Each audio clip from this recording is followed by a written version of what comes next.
Arpa radio exclusive interviews. आप सुन रहे हैं रेडियो अरपा। आज हमारे साथ स्टूडियो में मौजूद हैं कमल दुबे जी। कमल दुबे की यूं तो बहुत सारी पहचानें हैं, लेकिन आज हम इनसे बात कर रहे हैं कुछ अलग संदर्भ में। आज से बिलासपुर में हवाई सेवा का आरंभ हुआ है और इस सेवा को आरंभ करवाने में इनकी बहुत बड़ी भूमिका रही है। क्या भूमिका रही है, चलिए इनसे ही बात करते हैं। नमस्कार कमल जी, आपका स्वागत है अरपा रेडियो में। धन्यवाद। कमल जी, आपने एक PIL लगाई थी बिलासपुर में हवाई सेवा के आरंभ के लिए। बरसों से ये मांग बिलासपुर में चल रही है, लेकिन PIL किसी ने भी नहीं लगाई। आपके दिमाग में ये सोच कैसे आई? आपने कब लगाई? किस बात से परेशान होकर लगाई? सही कहना है आपका। हवाई सेवा के लिए PIL मेरे ख्याल से ये पूरे देश और दुनिया में आपको कहीं इसके बारे में आपको सुनने को नहीं मिलेगा। अपनी तरह की ये पहली याचिका थी और बिलासपुर में हवाई सेवा शुरू हो उसके लिए क्या हम कोई याचिका दायर कर सकते हैं, ऐसी बातें हो रही थी। तो हमारे मित्र हैं आशीष श्रीवास्तव, सीनियर वकील हैं, वो बोले अरे मैं तो पूरा तैयार हूँ, और उन्होंने अच्छी तरह से इस याचिका को बनाया और पुटअप कर दिया और ये एक्सेप्ट कर ली हाई कोर्ट में। तो फिर वहाँ से ये फरवरी 2017 की बात है, सिलसिला शुरू हुआ। और हुआ ये था कि केंद्र सरकार ने सन 2016 में रीजनल कनेक्टिविटी स्कीम जो है उसको लागू किया और उसके बाद फिर उड़ान योजना लेके आए, पूरे देश का आम नागरिक। तब प्रधानमंत्री ने भी कहा था कि जो स्लीपर पहनते हैं वो भी हवाई यात्रा करेंगे। उसमें जो देश भर में उस समय जो डोमेस्टिक एयर टिकटिंग होती थी, एक आंकड़ा आया था 10 करोड़ का। और RCS को लॉन्च करते हुए ये कहा गया कि 2022-23 तक डोमेस्टिक एयर टिकटिंग को 30 करोड़ तक पहुंचाना। फिर योजनाएं बनी और जो एक्टिव एयरपोर्ट्स लेकिन ऑपरेशनल नहीं है, अच्छा, जहाँ से उड़ानें नियमित नहीं है, तो उनको उपयोग करने की बात हुई। खुद लिखा गया कि देश के विकास के लिए और ये छोटे मोटे जो शहर हैं उनके विकास के लिए उनको एयर कनेक्टिविटी से जोड़ना जरूरी है, क्योंकि सड़कों का कार्यक्रम वो लगभग पूरा, मतलब मैप तो तैयार हो चुका, बन रही हैं सड़कें, एयर कनेक्टिविटी भी इसी के बाद की बात है। तो जब ये योजनाएं बनी तो हमने देखा कि हमारे अगल बगल के जो राज्य हैं वो इस पे तेजी से काम करना शुरू कर दिए और छत्तीसगढ़ में केवल एक जगदलपुर एयरपोर्ट है, उसको डेवलप करने का काम शुरू हो गया। बाकी जगह कुछ भी नहीं हो रहा था, तो कैसे करें, लोगों को बोल बोल के परेशान हो गए थे। तो लगा कि कोर्ट की शरण में जाना चाहिए। तो 2017 यानी बहुत पुरानी बात नहीं है, लेकिन छत्तीसगढ़ को बने हुए 20 साल 21 साल हो रहे हैं। उसके हिसाब से बहुत सारी प्रगति हुई है, लेकिन छत्तीसगढ़ आपस में ही एक कोने में सरगुजा, एक कोने में जगदलपुर और सिर्फ एकमात्र हवाई अड्डा रायपुर का, जहां सब तरफ के लोगों को पहुंचने में घंटों लग जाते थे उस एयरपोर्ट में, वैसा विकास नहीं हुआ।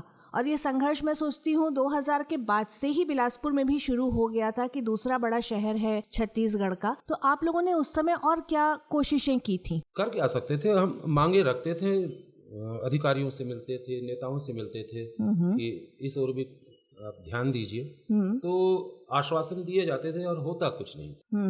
तो ये परेशानी थी। तभी फिर सोचा गया कि क्यों, अब आप तो जानती है बिलासपुर को कुछ भी चाहिए तो संघर्ष करना पड़ता है। हमने रेलवे जोन के लिए भी बहुत संघर्ष किया है। तो वो संघर्ष से पहले एक और रास्ता सोचा कि कोर्ट की ओर चले, हाई कोर्ट की ओर, और उनसे हम अपील करें।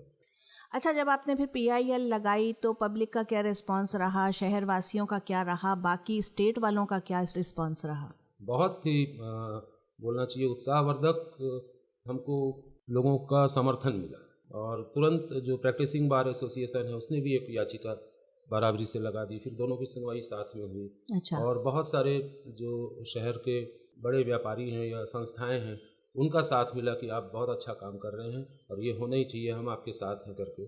फिर बाद में नागरिक संघर्ष समिति भी आ गई। जी हाँ। और उसने भी अपना बहुत बड़ा योगदान दिया।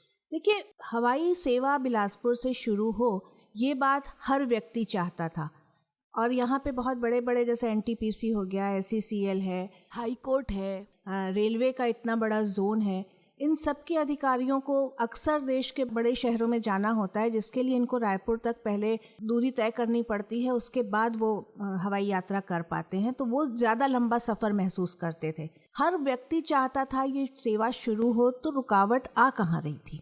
हमारी मूल याचिका में भी इन्हीं चीज़ों का उल्लेख है। आशीष श्रीवास्तव जी ने इसको यहीं से शुरुआत की थी, इस याचिका को बनाने की। और एक अपने अंदर जो अधिकारी हैं या नेता हैं, उनके अंदर कुछ कर गुजरने का जज्बा होना चाहिए। उनकी एक अपनी जो सोच होनी चाहिए। पता नहीं क्यों वो इस जो RCS है उसको अच्छी तरह से उन्होंने पढ़ा नहीं कि इसका फ़ायदा हमको कितना मिलने वाला है। दरअसल ये तो बनाया ही हमारे लिए है। और उड़ान के दूसरी लिस्ट में ही छत्तीसगढ़ के रायगढ़, अंबिकापुर, बिलासपुर, कोरबा और जगदलपुर का नाम आ गया। अच्छा। लेकिन मुझे ऐसा लगता है कि इन्होंने उसको बहुत अच्छे से देखा नहीं कि 70 सीटर से जो कम है, 80 सीटर से कम जो विमान है या जो RCS योजना के तहत जो विमान उड़ेंगे, उनका देश के सारे एयरपोर्ट में लैंडिंग चार्ज माफ, पार्किंग चार्ज माफ, अच्छा, फ्यूलिंग में सब्सिडी, टेक ऑफ चार्ज है ही नहीं, सब खत्म। तो ताकि सेवा सस्ती रहे, इस और इन्होंने ध्यान नहीं दिया। पूरे देश के जितने भी एक्टिव एयरपोर्ट हैं सबकी लिस्ट जारी हो गई, एयरपोर्ट अथॉरिटी ऑफ इंडिया और जो नागरिक उड्डयन मंत्रालय है। अच्छा। और कौन कौन से एयरपोर्ट को डेवलप करना है वो लिस्ट भी आ गई। तो उसमें यह था कि कुछ हिस्सा राज्य सरकार देगी और कुछ हिस्सा जो है वो केंद्र सरकार देगी। लोग इस बात को समझ नहीं पाए और इसलिए वो आगे नहीं बढ़े।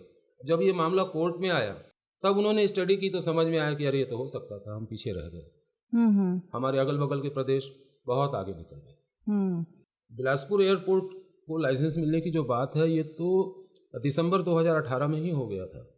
2017 में आपने PIL लगाई और 2018 में आपको लाइसेंस मिल गया था। लगभग 2 साल लगे, लेकिन उसके 3 साल बाद हम आज पहली उड़ान तक पहुंच पाए हैं। असल में हुआ ये कि वो 2C लाइसेंस जारी हो गया। अच्छा, ये क्या होता है? 2C लाइसेंस में हमको देखिए, जब हमने ये याचिका डाली थी तो हमको भी ये टेक्निकल समझ नहीं थी। हमने तो ये कहा था सर्व सुविधा युक्त डोमेस्टिक एयरपोर्ट हमको बिलासपुर में चाहिए। अब उसकी कैटेगरी होती है 2C, 3C, 4C, ये हमको नहीं मालूम, हमको सर्व सुविधा युक्त चाहिए ये मालूम होना था। तो 2C लाइसेंस आ गया तो हमको लगा कि छोटा एयरपोर्ट है इसलिए 2C दिया है। बाद में समझ में आया छोटा एयरपोर्ट नहीं, ये केवल छोटे विमानों के लिए। अच्छा। जो उड़ान योजना है केंद्र सरकार की, उसमें जो छोटे छोटे शहरों को कनेक्ट करना था, तो वो जो एक्टिव एयरपोर्ट लेकिन ऑपरेशनल नहीं है उनको 2C लाइसेंस दिया जाता है छोटे विमानों के लिए, 30-40 सीटर अधिकतम। तो वो वैसे विमान तो बहुत कम है इस देश में। तो ऐसा लगा कि झुंझुना पकड़ा दिया इन्होंने। अच्छा। और उसके बावजूद यहाँ से उड़ानें शुरू नहीं हुई। जगदलपुर शुरू हो गया लेकिन बिलासपुर से नहीं शुरू हुई। तो फिर आशीष श्रीवास्तव ने दोबारा हाई कोर्ट जाके अपील की तो हमारी पुरानी याचिका है वो पुनर्जीवित हो गई।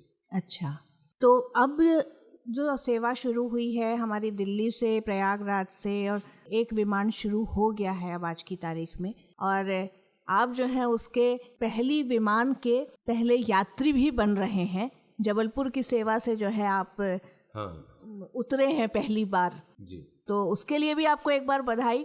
तो ये सोच कैसे आई आपकी कि मैं पहला यात्री बनूंगा बिलासपुर का? नहीं, ऐसा कोई सोच नहीं आई। हमारे साथी हैं जो जूनियर हैं उनको इस चीज़ की बड़ी उत्सुकता थी और फिर पता चला कि वाटर कैनन सैल्यूट मिलेगा, वेलकम किया जाएगा, तो फिर उन्होंने कहा कि नहीं हमको तो इसमें बैठना है। अच्छा। और बैठना है तो कमल साथ में रहेंगे तो और मज़ा आएगा। वो मुझे उठा के ले गए कि साथ में आना है। और एक इतिहास में तो आपका नाम आ ही गया कि आपने एयरपोर्ट के लिए याचिका डाली और अब पहले उड़ान में यात्री भी रहे और हम आपके साथ रहे तो हमारा भी नाम आ जाएगा। चलिए, बहुत अच्छी बात है ये। लेकिन एक चीज़ और पूछना चाहेंगे हम कि ये दिल्ली से एक हमारी उड़ान शुरू हुई है, क्या अब बिलासपुर वासियों का संघर्ष पूरी तरह खत्म हो गया? नहीं, अभी संघर्ष खत्म नहीं हुआ है, क्योंकि ये तो उच्च न्यायालय का दबाव था जिसके तहत इन्होंने 3C लाइसेंस जारी कर दिया। अच्छा। अगर कोर्ट हटता है तो ये फिर अपने पुराने ढर्रे पे आ जाए। ऐसा? जी, फिर कुछ नहीं होने वाला, क्योंकि अभी कम से कम 1 अरब रुपया लगना है डेवलप। 1 अरब से तो बहुत कम से कम मैं बोल रहा हूँ। तो नया टर्मिनल बनेगा, एयरपोर्ट जो रनवे है उसकी लंबाई बढ़ाना है 4C करने के लिए। अच्छा। तो अगर अगर हमारी याचिका का निराकरण हो जाता है या हम समाप्त समझते हैं तो ये बहुत बड़ी गलती होगी, क्योंकि ढर्रा तो आप जानते हैं कि ये काम कैसे होता है। ऊपर तलवार लटके रहेगी तभी ये काम करेंगे। और संघर्ष समिति ने भी कहा है कि जब तक ये फुल फ्लैश्ड नहीं हो जाता तब तक हम संघर्ष नहीं छोड़ेंगे। तो ये जो अभी एक भी आवागमन तय हुआ, हाँ, मतलब आना जाना एक ही है, वाइसी वर्सा रिवर्स किया है, लेकिन उड़ानें 2 गिनी जाएंगी। तो ये और जगहों पर बढ़ने की उम्मीद कब तक कर रहे हैं? बहुत है। अभी जो भी चर्चा चल रही है, ये शुरुआत में लोग रिस्क लेने से डरते हैं, तो वैसी विमानन कंपनियां हैं जो डर रही हैं। लेकिन जब यहाँ पोटेंशियल दिखेगा तो RCS में जो है उसमें सब्सिडी का कुछ छूट है। अगर पैसेंजर नहीं मिलेंगे तो कुछ कवर अप मिलेगा उनको। अच्छा। लेकिन अगर यहाँ पोटेंशियल दिखेगा निजी विमानन कंपनियों को तो वो खुद आके नॉन RCS उड़ाने शुरू कर सकती है। अच्छा, चलिए, आपने बहुत अच्छी जानकारी दी कमल जी, आपका बहुत बहुत धन्यवाद। और अब हम उम्मीद करते हैं कि बिलासपुर के आसपास रहने वाले आम आदमियों को ये विमान सेवा लगातार उपलब्ध रहेगी। धन्यवाद बहुत बहुत। और अरपा रेडियो का ये अच्छा प्रयास। Thank you. Arpa radio exclusive interviews.